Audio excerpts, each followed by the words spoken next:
Hi friends, welcome to my channel. ఈరోజు video చాలా ఇంట్రెస్టింగ్గా ఉందండి. వీడియోని ఎక్కడ స్కిప్ చేయకుండా ఎండ్ వరకు చూసేయండి. అమర్ పక్కన మిస్సమ్మ ఉండడంతో ఆరుకి అమర్ని చూసే ఛాన్స్ దక్కకపోవడంతో దిగులుగా కూర్చొని తిట్టుకుంటూ ఉంటుంది ఆరు. ఇక ఏంటి బాలిక, నీ పతిదేవుడు ప్రాణాపాయం నుండి బయటపడ్డాడు, అయినా కూడా నువ్వు ఇంత దిగులుగా కూర్చున్నావేంటి అని గుప్తా అంటూ ఉండగా ఇక ఆరు గుప్తా పైన ఫైర్ అవుతూ ఉంటుంది. నేను మా ఆయన పక్కన లేను, నేను మా ఆయన్ని చూడలేకపోతున్నాను అని ఆరు అంటుండగా అది నీ తలరాతలో రాసి లేదేమో అని గుప్తా వెటకారంగా అంటూ ఉండగా ఆరు లేదు, అలా కాదు, నా వెనకాల తిరుగుతున్న ఒక దృష్ట గ్రహం నన్ను మా ఆయనకి దూరం చేస్తున్నట్టు నాకు అనిపిస్తుంది అని ఆరు గుప్తాని ఉద్దేశించి అంటూ ఉంటుంది. నేనా అని షాక్ అవుతూ ఉంటాడు గుప్తా. అవును, మీరే కావాలనే మా ఆయనకి నన్ను దూరం చేస్తున్నట్టు నాకు అనిపిస్తుంది. అయినా నాకెవరున్నారు సహాయం చేయడానికి? నేను ఒక అనాథని. నాకంటూ ఒక కుటుంబం ఉండుంటే, నాకంటూ అన్నయ్య అన్న బంధం ఉండుంటే, ఈ చెల్లమ్మ కష్టాల్లో ఉండి ఏడుస్తుంటే నన్ను ఇలా వదిలేసేవాడా? కొన్ని బంధాలు ఉంటాయి, ఎందుకు అన్నా అన్నా అని అనుకోవడానికి మాత్రమే ఉంటాయి, కానీ చెల్లెలి కష్టాన్ని తీర్చడానికి మాత్రం మాత్రం సహాయపడరు. పేరుకు మాత్రమే బంధాలే తప్ప పనికొచ్చే పనులు ఒక్కటి కూడా చేయరు అని అంటూ ఆరు గుప్తా పైన తన అక్కసునంతా వెళ్ళగక్కుతూ ఉండగా గుప్తా అవును అవును, ఆ నరకం నుండి దిగి వచ్చిన నాకు భూమి మీదే నరకం అంటే ఎలా ఉంటుందో చూపిస్తున్నావు. నువ్వు అసలు మానవులతో ఉన్న సంబంధాలతో నన్ను కట్టి పడేస్తున్నావు. అసలు నీతో సావాసం చేయడం నాది తప్పు. అక్కడ ఆయనేమో నన్ను అర్థం చేసుకోడు, ఇక్కడ నువ్వేమో నన్ను అపార్థం చేసుకుంటావు. అవును, కరెక్టే, నా కష్టం భగవానికి కూడా రాకూడదు అని గుప్తా బాధపడుతుండగా ప్లీజ్ గుప్తా గారు, ఏదైనా చేసి మా ఆయన దగ్గరికి నన్ను తీసుకెళ్లరా అని బేలగా అడుగుతూ ఉంటుంది ఆరు గుప్తాని. ఇక తప్పుతుందా అని అంటూ ధూమ్ తటా అని అంటూ తన వేషాన్ని మార్చుకుంటాడు గుప్తా. ఒక డాక్టర్ వేషంలోకి మారిపోతాడు. గుప్తాని గుర్తుపట్టాక ఆరు, ఎవరు మీరు? మా గుప్తా గారేరి అని అడుగుతుండగా బాలిక నేనే అని అంటుంటాడు. నా కోసమే మారిపోయారా? మీరు అసలు మంచి యాక్ట్రెస్, నవరసాలు మీరు పండించగలుగుతారు తెలుసా? మీకు అసలు ఏ అవార్డు ఇచ్చినా కూడా తక్కువనే అని మోసేస్తూ ఉంటుంది గుప్తాని ఆరు.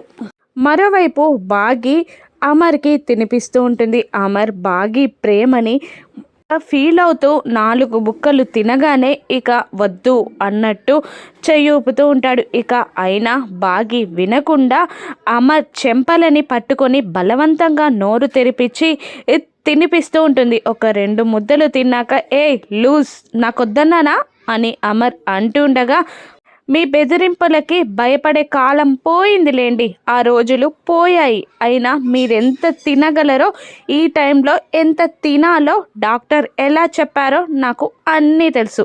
మీరు అలా నన్ను గుచ్చి గుచ్చి చూస్తుంటే నాకు చాలా ఇబ్బందిగా ఉంది. మీరు సరిగ్గా నేను పెట్టేది తినండి. ఈ టైంలో డైట్ పైన చాలా కాన్సన్ట్రేషన్గా ఉండాలి అని అంటూ అది తినిపిస్తూ ఉంటుంది బాగి బలవంతంగా అమర్కి. ఇక అమర్ తన ప్రేమని ఫీల్ అవుతూ బాధపడుతూ ఉంటాడు, తనకి ఏం చేయలేకపోతున్నాను అని. అయినా మిమ్మల్ని చూసే భయపడే రోజులు పోయాయి, పైగా మీరు బెడ్ పైన ఉన్నారు, ఇప్పుడు నన్ను ఏం చేయగలరు మీరు అని అంటూనే బలవంతంగా తినిపిస్తున్న బాగిని ఆపి, అవును మిస్సమ్మ, అంత ధైర్యంగా ఆ పాముకి నువ్వెలా ఎదురు వెళ్ళావు అని అడుగుతుండగా తెలియదండి, మీరు నా పక్కనుంటే ఎంత ధైర్యంగా ఎంత బాగుంటుందో, మీరు నా పక్కన లేరు అన్న ఊహే కూడా నేను భరించలేకపోయాను. ఇక నా భయాన్ని పక్కన పెట్టి ధైర్యం కూడా తెచ్చుకొని పాముకి ఎదురు వెళ్ళానండి అని అంటూ ఉంటుంది బాగి. ఎందుకు మిస్సమ్మ, నా కోసం పిల్లల కోసం ఇంత త్యాగం ఎందుకు అని అమర్ అంటూ ఉండగా నీనా అని ఎందుకు వేరు చేస్తారండి? నేను మీ ఫ్యామిలీ నన్ను ఎందుకు వేరు చేస్తున్నారు? ఆరు అక్క ఇప్పుడు ఉండుంటే ఏ పని చేసేదో నేను అదే పని చేస్తున్నాను. మీకు ఇష్టం లేకపోయినా నేను ఈ బంధంలో ఇష్టంగా ఉన్నాను. ఆ బంధంలో నేను మీతో కలిసిపోయాను అని బాగి అంటూ ఉండగా, నేను మాత్రం నీకేం చెయ్యలేకపోతున్నాను అని చాలా బాధపడుతున్నాను మిస్సమ్మ అని అమర్ అంటుండగా, నాకు ఏం చేయాల్సిన అవసరం లేదు, ఏం చెయ్యొద్దు కూడా, కానీ ఇంత డల్గా ఉండకుండా కాస్త స్మైల్ ఇవ్వండి అని బాగి అనగానే ఇక నవ్వేస్తాడు అమర్. ఇక తినిపించడం పూర్తి చేశాక అమర్కి బాగి దిష్టి తింపి తూ అని ఊయండి అని అంటుండగా, బాగిని అలా చూస్తూ ఆరుని గుర్తు తెచ్చుకుంటూ ఉంటాడు. ఆరు అమర్ని చూస్తూ మెటికలు విరవడం గుర్తు తెచ్చుకొని అలా చూస్తూ ఉండిపోగా, ఏమైందండి ఊయండి అని బాగి అడుగుతుండగా, తూ అని అమర్ ఊసేయగానే బాగి అక్కడ నుండి వెళ్ళిపోతుంది. ఇక అప్పుడే గుప్తా గారు లోపలికి వచ్చి రిపోర్ట్స్ చూస్తూ బాగి అక్కడ లేకపోవడం గమనిస్తాడు. ఇక అప్పుడే అవర్ యూ ఫీల్ నౌ అని గుప్తా అమర్ని అడుగుతుండగా, బెటర్ డాక్టర్ అని అమర్ ఆన్సర్ ఇస్తూ ఉంటాడు. అప్పుడే బాగి లోపలికి రాగానే ఒక 2 ప్లాన్స్ని మనసులో వేసుకొని బయటికి వెళ్ళండి అని అంటుండగా, పర్లేదు డాక్టర్ నేను ఇక్కడే ఉంటాను అని బాగి అంటూ ఉంటుంది. సోదరి మనులు ఇద్దరే అని అనుకుంటూ, నువ్వు ఇక్కడ ఉంటే షీ విల్ నాట్ కమ్ అని అనేస్తాడు గుప్తా. ఎవరు రావాలి అని బాగి అడుగుతుండగా, అదే అంటూ మెడిసిన్ ప్రిస్క్రిప్షన్ ఇచ్చి తీసుకురమ్మంటాడు. అవి ఇక్కడే ఉన్నాయి డాక్టర్ అని అంటుండగా, నేనా డాక్టర్ మీరా అని గుప్తా అనడంతో అమర్ వెళ్ళి తీసుకురమ్మంటాడు. దాంతో బాగి బయటికి వెళ్ళగానే ఆరుని రమ్మంటాడు గుప్తా. ఆరు తన పక్కకి వచ్చి కూర్చోడంతో అమర్ మనసుకి ఆరు ప్రెజెన్స్ తెలుస్తుంది. ఇక చాలా బాధగా ఏదో రకం ఫీలింగ్కి వెళ్ళిపోతాడు అమర్.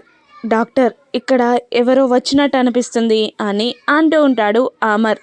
ఇక అమర్ గాయం పైన ఆరు చెయ్యి వేయగానే ఇంకా ఉద్రిక్తతకి లోనవుతుంటాడు అమర్.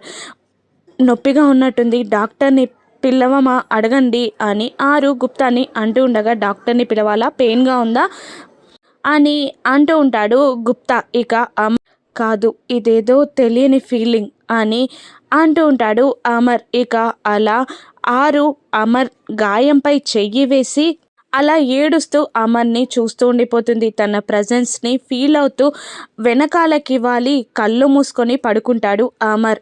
అప్పుడే మెడికల్ షాప్ నుండి మెడిసిన్ తీసుకొని అప్పుడే అమర్ని ట్రీట్ చేస్తున్న డాక్టర్ బాగీకి కనబడడంతో, మీరు డ్యూటీలో ఉన్నారే, మరొకరు డాక్టర్ వచ్చారేంటి అని బాగి అంటుండగా, నేను ఎవరిని పంపించలేదమ్మా అని అంటూ డాక్టర్ బాగి ఇద్దరు అమర్ దగ్గరికి రాబోతూ ఉండగా, బాగిని గమనించిన గుప్తా, మీ సోదరు వస్తుంది అని అంటున్నా కూడా ఆరు పైకి లేచి అమర్ ముఖాన్ని చేతుల్లో పట్టుకొని చూస్తూ ఉండిపోతుంది. బాగి దగ్గరికి రావడంతో ధూమ్ తట అని అంటూ గుప్తా ఆరుని తీసుకొని మాయమైపోతారు. ఇక బాగి డాక్టర్ లోపలికి వచ్చేసరికి ఆరు పడుకొని ఉంటారు. ఇక్కడే ఉండాలి డాక్టర్ అని బాగి అంటూ ఉండగా, వేరే పేషెంట్స్ దగ్గరికి రాబోయి ఇక్కడికి వచ్చారేమో, మీరు జాగ్రత్తగా చూసుకోండి అని అంటూ ఆ డాక్టర్ వెళ్ళిపోతాడు. భాగ్య అక్కడే కూర్చుంటుంది. ఇక బయటికి వచ్చిన గుప్తాని ఆరు మోసేస్తూ, మీరు చాలా టాలెంటెడ్, ఏమైనా టైమింగా, అసలు మీరు అక్కడ ఉండాల్సిన వాళ్ళు కాదు,